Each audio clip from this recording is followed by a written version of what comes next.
Hi friends, എല്ലാവർക്കും നമസ്കാരം. അപ്പോൾ നമ്മുടെ ഇന്നത്തെ വീഡിയോ നമ്മളൊരു കോട്ടൻ്റെ ചൂരിദാർ കണ്ടോ. നമുക്ക് കോട്ടൺ ചൂരിദാറാണ്. അത് നമ്മളിതൊരു തുണിയിൽ കാണിച്ചു തരികയാണ്. അതായത് നമുക്ക് ലൈനിങ് ഉള്ള ചൂരിദാറായാലും ലൈനിങ് ഇല്ലാത്ത ചൂരിദാറായാലും നമ്മൾ ചൂരിദാർ തയ്ച്ചു കഴിഞ്ഞാൽ നമ്മുടെ ഈ ഒരു സ്ലിറ്റിൻ്റെ ഭാഗമില്ലേ, ഇവിടെ ഈ ഒരു ഭാഗം പലരും പറയാറുണ്ട് ഈ ഒരു ഭാഗം പൊട്ടിപ്പോകുന്നു എന്ന്. അപ്പോൾ അതിനുള്ളൊരു പരിഹാരമാണ് നമ്മൾ ഇന്നത്തെ വീഡിയോ നമ്മൾ കാണിച്ചു വരുന്നത്. നിങ്ങൾക്കിത് 100% നിങ്ങൾക്കിത് ഉപകാരപ്രദമാകും. നിങ്ങൾക്ക് ലൈനിങ് ഉള്ള ചുരിദാറിലും ലൈനിങ് ഇല്ലാത്ത ചുരിദാറിലായാലും നിങ്ങൾക്കിത് കുർത്തിയിലൊക്കെ നിങ്ങൾക്ക് ചെയ്തെടുക്കാൻ പറ്റുന്ന ഒരു രീതിയാണ് നമ്മൾ കാണിച്ചു വരുന്നത്. അപ്പോൾ നമ്മൾ ഈ ഒരു രീതിയിലാണ് നമ്മുടെ സ്ലിറ്റിൻ്റെ ഭാഗം നമുക്ക് ഇതുപോലെയാണ് വരിക. നമ്മളതൊന്ന് ഇതുപോലെ പ്രസ് ചെയ്ത് വെച്ചിട്ടുണ്ട്. അപ്പോൾ ഇവിടെയാണ് നമുക്ക് ആ ഒരു സ്ലിറ്റിൻ്റെ സ്റ്റിച്ചിങ്ങിൻ്റെ എൻഡ് വശം വരുന്നത്, ഇവിടെയാണ്. ഇനി നമുക്ക് ഈ ഒരു ഭാഗം നമ്മളൊന്ന് മടക്കി തയ്ക്കണം. നമ്മൾ സാധാരണ നമ്മുടെ ഈ ഒരു ഓപ്പൺ ഭാഗം നമ്മൾ തയ്ച്ചെടുക്കുന്നത് പോലെ തന്നെ നമുക്ക് ഇവിടെ നിന്ന് സ്റ്റിച്ച് ചെയ്ത് തുടങ്ങുക. കേട്ടോ, സാധാരണ നമ്മൾ എത്ര വീതിയിലാണോ തയ്ച്ചെടുക്കുന്നത് അതേ വീതിയിൽ തന്നെ നിങ്ങൾക്ക് തയ്ച്ചെടുക്കാം. നിങ്ങൾ എങ്ങനെയാണോ തയ്ക്കാറ് അതിനനുസരിച്ച് തന്നെ കറക്റ്റ് നിങ്ങൾക്ക് തയ്ച്ചെടുക്കുക ഈ ഒരു രീതിയിൽ. ഇപ്പോൾ എല്ലാ സ്ഥലത്തും ഒരേ വീതിയിൽ സ്റ്റിച്ച് ചെയ്തെടുക്കുക. അപ്പോൾ നമ്മൾ ഈ ഒരു സ്ലിറ്റിൻ്റെ ഈ ഒരു ഓപ്പൺ തുടങ്ങുന്ന ഈ ഒരു ഭാഗമില്ലേ, ഈ ഒരു ഭാഗത്താണ് നമ്മൾ ഈ ഒരു കാര്യം ചെയ്തു കൊടുക്കുന്നത്. അപ്പോൾ നമ്മൾ ഇവിടെ ഇതുപോലെ മടക്കി വെച്ച ശേഷം നമ്മൾ ഇവിടെ ഒരു പീസ് എടുത്തിട്ടുണ്ട്. ഈ ഒരു പീസ് നമ്മൾ റെഡ് കളറിലെ പീസാണ് എടുത്തത്. ഇത് നിങ്ങൾക്ക് സെയിം കളർ, ഈ ഒരു ചുരിദാറിൻ്റെ സെയിം കളറിലെ പീസ് തന്നെ എടുത്താൽ മതി. എന്നാൽ നിങ്ങൾക്കിത് കാണിച്ചു തരുവാൻ വേണ്ടി, നിങ്ങൾക്ക് ഈ ഒരു പീസ് വെക്കുന്ന മനസ്സിലാക്കി തരുവാൻ വേണ്ടിയാണ് നമ്മൾ ഇതുപോലെ കളർ ചേഞ്ച് ചെയ്ത് നമ്മളൊരു പീസ് എടുത്തത്. നമ്മളിത് 1 ഇഞ്ച് വീതിയുള്ള ഒരു പീസ് എടുത്താൽ മതി. അപ്പോൾ നമ്മൾ ആദ്യം ഈ ഒരു പീസിനെ നമ്മൾ ഇവിടെ ഒരു 1/4 ഇഞ്ച് വീതിയിൽ നമുക്ക് ഇവിടെ ഒന്ന് മടക്കി കൊടുക്കാം. ഇതുപോലെ മടക്കി കൊടുക്കാം. അതിനുശേഷം നമ്മൾ ഈ ഒരു പീസിനെ വീണ്ടും ഇതുപോലെ മടക്കുക.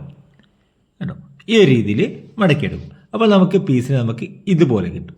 കണ്ടോ, അതായത് നമുക്ക് സൈഡ് വശത്തിൽ തയ്യൽ തുമ്പൊന്നും പുറത്ത് കാണാൻ പാടില്ല. ആ രീതിയിൽ നിങ്ങൾ മടക്കി എടുത്താൽ മതി. ഇനി നമ്മൾ ഈ ഒരു മടക്കിയിട്ടുള്ള ഈ ഒരു പീസ് നമ്മൾ ഇതുപോലെ പിടിച്ച് നമ്മൾ ഇവിടെ ഈ ഒരു ഓപ്പൺ തുടങ്ങുന്ന ഭാഗമില്ലേ, അതായത് നമുക്ക് ഇവിടെയാണല്ലോ നമുക്ക് ഓപ്പൺ തുടങ്ങുന്നത്, ആ ഒരു മാർക്കിന് കറക്റ്റായിട്ട് ഈ ഒരു പീസിനെ ഉള്ളിലേക്ക് വെച്ച് കൊടുക്കുക. നമുക്ക് ആ ഒരു മടക്കിയിട്ടുള്ള ആ ഒരു ഭാഗത്തിൻ്റെ ഉള്ളിലേക്ക്, അതായത് ഈ ഒരു മാർക്കിനേക്കാൾ ഒരു പോയിന്റ് പോലും താഴെ വരാൻ പാടില്ല. കറക്റ്റായിട്ടാണ് വെച്ച് കൊടുക്കേണ്ടത്, താഴോട്ട് വരാൻ പാടില്ല.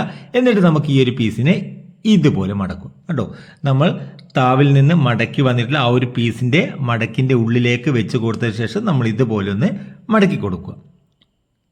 കണ്ടോ, അപ്പോൾ നമുക്ക് ആ ഒരു പീസിന് നല്ല വശം നമുക്ക് മുകളിൽ വരും.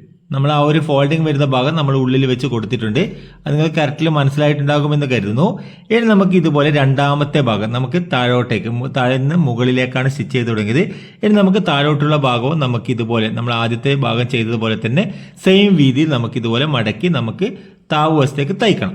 അപ്പോൾ അതേ രീതിയിൽ തന്നെയാണ് മടക്കി കൊടുക്കേണ്ടത്. അപ്പോൾ അതിനനുസരിച്ച് നമുക്ക് ഈ ഒരു പീസിൻ്റെയും നമുക്ക് ഈ ഒരു തയ്യൽ തുമ്പിൻ്റെ ഭാഗമില്ലേ, സൈഡ് വശം നമുക്ക് ഇതുപോലെ ഉള്ളിലേക്ക് കറക്റ്റ് മടക്കി കൊടുക്കുക.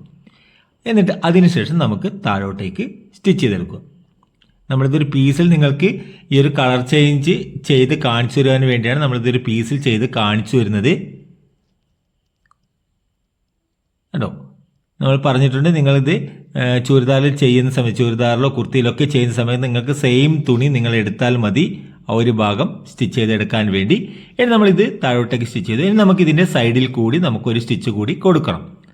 അപ്പോൾ നമ്മൾ ഇതുപോലെ സൈഡിൽ കൂടി സ്റ്റിച്ച് ചെയ്യുന്നു. ഇവിടെ നമ്മൾ ആ ഒരു സ്റ്റിച്ചിങ് നിർത്തുന്നു. എന്നിട്ട് നമുക്ക് ഈ ഒരു ഭാഗത്തേക്കൊന്ന് സ്റ്റിച്ച് ചെയ്ത് കൊടുക്കാം. അപ്പോൾ നമുക്ക് ആ ഒരു പീസിൻ്റെ സൈഡ് വശം, രണ്ടാമത്തെ സൈഡ് വശം നമുക്ക് അവിടെ കറക്റ്റ് കവർ ചെയ്ത് കിട്ടി.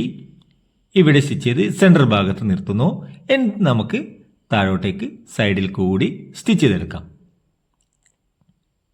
അപ്പോൾ നമ്മളിത് സ്റ്റിച്ച് ചെയ്ത് കഴിഞ്ഞിട്ടുണ്ട്. അപ്പോൾ നമുക്ക് ഈ ഒരു പീസ് നമുക്ക് ഇവിടെ ഇതുപോലെയാണ് വരിക. കണ്ടോ, ഇവിടെ ഈ ഒരു ക്രോസിലാണ് നമുക്ക് ഈ ഒരു പീസ് വരിക. അതുപോലെ തന്നെ ഇതിൻ്റെ നല്ല വശവും നമുക്ക് ഇതുപോലെ നല്ല വൃത്തിയോടുകൂടി തന്നെ തയ്ച്ചെടുക്കണം. കണ്ടോ, ഇതുപോലെ നല്ല വൃത്തിയോടുകൂടി തയ്ച്ചെടുക്കാൻ കഴിഞ്ഞിട്ടുണ്ട്.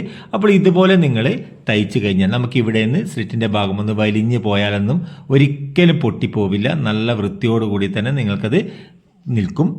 അപ്പോൾ നിങ്ങൾക്ക് ഈ ഒരു വീഡിയോ നിങ്ങൾക്ക് ഉപകാരപ്രദമായിട്ടുണ്ടെങ്കിൽ ചാനൽ ഒന്ന് സബ്സ്ക്രൈബ് ചെയ്യുക, വീഡിയോ ഒന്ന് ലൈക്ക് ചെയ്യുക, ഷെയർ ചെയ്യുക. അപ്പോൾ പുതിയൊരു വീഡിയോയുമായി വീണ്ടും കാണാം.